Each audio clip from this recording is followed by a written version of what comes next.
नमस्कार दोस्तों, स्वागत है आपका आर्ट ऑफ कैंडलस्टिक में। तो दोस्तों, रिसेंटली आपको याद होगा एक वीडियो यहाँ पे मैंने कवर किया था किस चीज को लेकर कि हमारा हमेशा फोकस बिजनेस के ऊपर रहता है और कौन से बिजनेस के ऊपर जहां पे ग्रोथ होगी, अच्छी ग्रोथ होगी, वहीं पे भाई अच्छा रिटर्न मिलेगा। अगर ग्रोथ स्मॉल कैप में नहीं है तो भले ही वो स्मॉल कैप हो, फिर भी आपका पैसा उतना नहीं बढ़ेगा जितना आप उम्मीद कर रहे हैं। लेकिन अगर अच्छी ग्रोथ एक लार्ज कैप में दिखती है तो वो भी अच्छे रिटर्न दे सकता है। इसलिए कोशिश करना बहुत जरूरी है।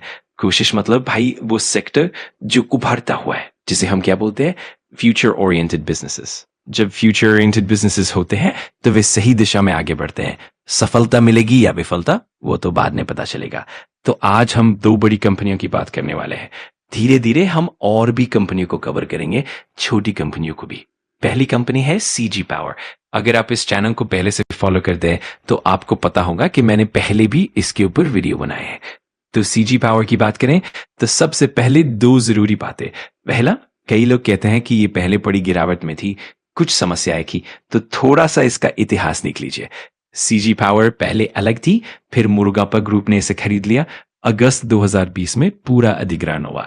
इसका शेयर होल्डिंग पैटर्न भी देखें तो प्रमोटर के पास 56% हिस्सा है, जिसमें ट्यूब इन्वेस्टमेंट कंपनी शामिल है जो कि मुरुगापा ग्रुप का हिस्सा है। दूसरी बात, एनवीडिया और सीजी पावर में तुलना नहीं हो सकती।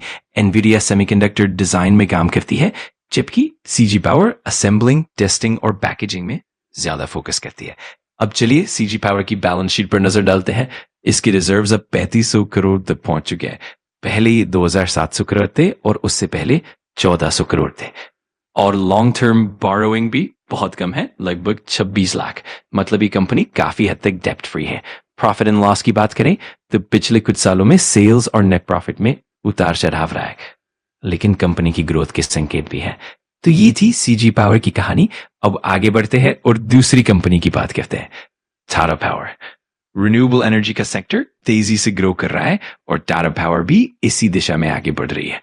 तो टाटा पावर की बात करें तो रिन्यूएबल एनर्जी का सेक्टर वाकई में भविष्य की ओर बढ़ रहा है। टाटा पावर ने भी इस दिशा में काफी कदम उठाए हैं, जैसे कि रूफटॉप सोलर और ईवी चार्जिंग स्टेशन।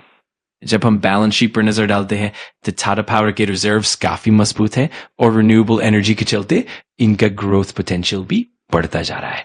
हालांकि टाटा पावर की लॉन्ग टर्म डेट भी काफी है, लेकिन कैश और कैश इक्विवेलेंट भी अच्छी खासी मात्रा में है। अगर हम प्रॉफिट एंड लॉस की बात करें तो पिछले कुछ सालों में इनकी सेल्स और प्रॉफिटेबिलिटी में भी बढ़ोतरी देखी गई है। तो कुल मिलाकर टाटा पावर भी रिन्यूएबल एनर्जी के सेक्टर में अपनी जगह बना रही है और भविष्य में इसे अच्छा प्रदर्शन होने की उम्मीद है। तो दोस्तों, ये थी हमारी चर्चा सीजी पावर और टाटा पावर की।